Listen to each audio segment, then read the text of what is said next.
Panoorin na natin sinabi ni Soriano. Ano bang sabi niya? May nagtanong sa kanya. Oo. Are you the true church? Are you the true church? Kung ipagpapatuloy natin yan, meron doon na sinasabi niya, ang guide ng true church. Si Soriano na rin ang pinag-uusapan natin eh. Di-prove na natin.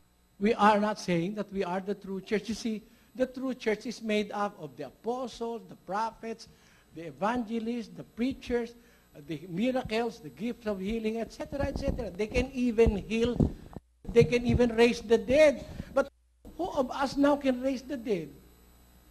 Not even a dead rat can be raised by these people now who are claiming to be the true church. Or a dead lion? No. Nobody of them have that capacity. The true church has these qualities.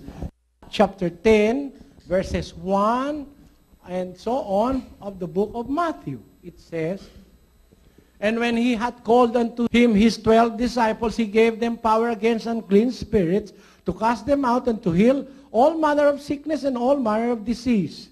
Now the names of the 12 apostles are these. The first, Simon, who is called Peter. Okay. So yan, Kuya Jack. Unang nabanggit niya, dapat, kasi yun ang tanong, kung totoo daw na simbahan ba ang MCGI, ang sabi ni Eli Soriano, No. I was just wondering whether if you claim or just say if you are a true church, just yes or no. No, we do not claim such. We do not claim that we are the true church. It is unwise for me to claim that we are the true church. The true church have existed 2,000 years ago. Said the truth. we are not the true church. We are the true We are not the true church. Paulit-ulit niya eh. Ano yung kanyang basihan? Ngayon, may basihan si Eli Soriano. Sabi niya, ang totoong simbahan, dapat is made of Apostles, mga apostles, and prophets, evangelists, may gift of healing, casting of evil spirits, etc. Gumanon siya eh. Exactly. Tapos, sinugundahan pa niya dito na ang mga apostoles niya ay binigyan niya ng power. Yes. Ah. To cast out spirits. To cast out spirits. Siyempre, pag yung power na yon, para din magbinyag. Tama. Para din magpagaling na may sakit. That's right. And ang hindi nila alam, merong simbahan na kumpleto yan. Kompleto. May propetang buhay, may 12 apostoles na buhay, May 70s yan. meron pang 70. Mababasa natin sa Luke 10:1. Yes. Mababasa natin yan. Tumawag siya ng 70. Oo. At gusto kong sabihin yan, nang may lakas ng loob, ipapaalam sa buong mundo at sa sambayan ng Pilipino na meron pong simbahan na yan. Ang tawag dyan ay ang simbahan ni Jesucristo ng mga banal sa huling araw. O sa English, The Church of Jesus Christ of Latter-day Saints. yung pinagbibintangan ninyo na kalokohan, na kung ano-anong sinasabi nyo na masasakit, Oo. ay kumpleto. Kahit na magbuhay ng patay at magpagaling ng may sakit, meron tayo niyan. At yung pagpapagaling ng sakit, meron akong mismo Meron account dito niyan. yan. Bakit tayo nakakapagpagaling ng sakit? Kasi may kapangyarihan May kapangyarihan May tayo. priesthood eh. May priesthood power. tayo. Totoo yung priesthood na hawak natin.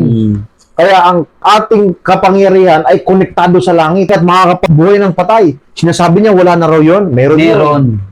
Yung pinagbibintangan niya, yun. Ito yung mismong simbahan ni Jesus Christ noong itinatag niya noon na nawala dahil sa apostasy at ibinalik niya sa panahon noong 1800s. Kaya sa pamamagitan ni Joseph Smith na ibalik yon, lahat ng mayroon noon sa panahon ni Jesus Christ sa simbahan niya, mayroon ngayon dito. Binalik. Kasi ito rin yung simbahan niya. Exact. Tawag sa simbahan natin, the Restored New Testament Church. Yes. Yun ang ibang tawag sa amin.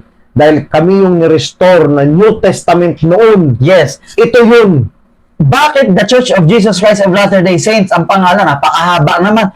Yan ang sinabi ni Jesus Christ mismo, ni Jehovah, kay Joseph Smith, by revelation. Anong sabi niya? Ganito mo tatawagin ang aking simbahan. Ngayon, does it ring a bell na ang Diyos, pag nagpatupad ng batas, pwede niyang tapusin yun, pwede niyang ibalik, pwede siyang may sabihin ulit, pwede niyang may sabihin siyang bago. Ay, may karapatan siya gumawa. Siya gumawa, Yung author eh. Yun. Kaya sasabihin niya na, wala naman sa Biblia yung The Church of Jesus Christ of Latter-day Saints, saan mababasa? Bakit? Kasi puro Mormons ang alam niyo sa amin. Ang Mormons ay palayo lang sa amin. Hindi yan ang pangalan talaga ng simbahan namin.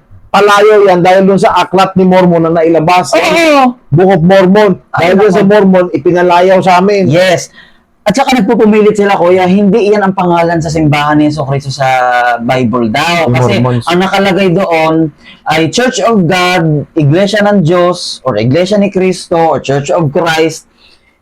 Teka muna, kapag, di ba naniniwala tayo na si Jesus Christ, kung ano man ang sabihin at gawin niya, ayan ang sinasabi at ginagawa ng Diyos, tama? Oh, kasi Soriano, sinabi niya, maniwala na tayo kay Jesucristo. Oh. Sinabi mo yan, di ba? Oo. Sino ang pakinggan natin? Si Soriano? Palpak din yun. Ha? Walang karapatan si Soriano para pakinggan. Isa lang ang pakikinggan. Ito ang sinisinta kong anak na siyang kinalulugdan ko. Siya. Have you noticed that? That is a singular pronoun. Siya ang inyong pakinggan. O, sino papakinggan natin? Siya. Si Kristo. Meron pa tayong ibang pakikinggan. Ang pakikinig mo sa iba, pagpapahamak mo sa iyong sariling kaluluwa. Si Kristo ang nararapat natin pakinggan. Siya ang guro na magtuturo sa atin ng tunay na pagkakilala sa Diyos sa panahong Kristiyano. Pag maniwala kay Kristo, maniniwala ka sa Diyos. Oo. So kung anong ginawa ni Jesucristo, ginagawa ng Diyos Ama. Oo. Pag nagtayo siya ng simbahan at ipinangalan niya sa kanya, kaninong simbahan niyo? Sa Ama. Pag sinabing Church of God sa Bible, ibig sabihin yan, di ba Diyos si Jesus Christ? Yes. Diyos ang Diyos Ama. Eh di kanila yan, Oh, Church of God. doesn't necessarily have to mean na pag nagtayo ka ng simbahan, ang ipangalan mo, Church of God. Hindi. Bakit? Ilang Church of God ang Gumamit lumitaw? yan. Oo. So, paano mo malalaman ngayon sa dyan ang totoo? Ah, di ba? Ay, samantalang Book of Mormon, kuya, nasa second Nephi, may mababasa ka dyan na Church of God. Church of God. Ibig mong sabihin, ito, tinranslate to ni Joseph Smith. E di kung nung nabasa niya to, Yun ang sa atin. e di sana yun ang pinangalan niya sa simbahan, Church of God. Bakit hindi siya nasunod doon? Kailan lang lumabas ang Church of God ninyo? Oo. 19, kopong-kopong. Oo, Ito, Dating daan kayo eh. ito, 1800s, no? Naitatag ulit ang simbahan ni Jesus Christ, but hindi ipinangalan ni Joseph Smith ang Church of God.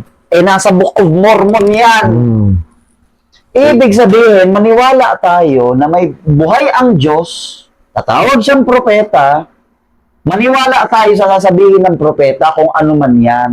Huwag kayong laging, biblical ba yan? Nasa Biblia ba yan? Alam mo kuya, di ba daming simbahan? Isa lang pinagbabasa yan, Bible, ang gamit.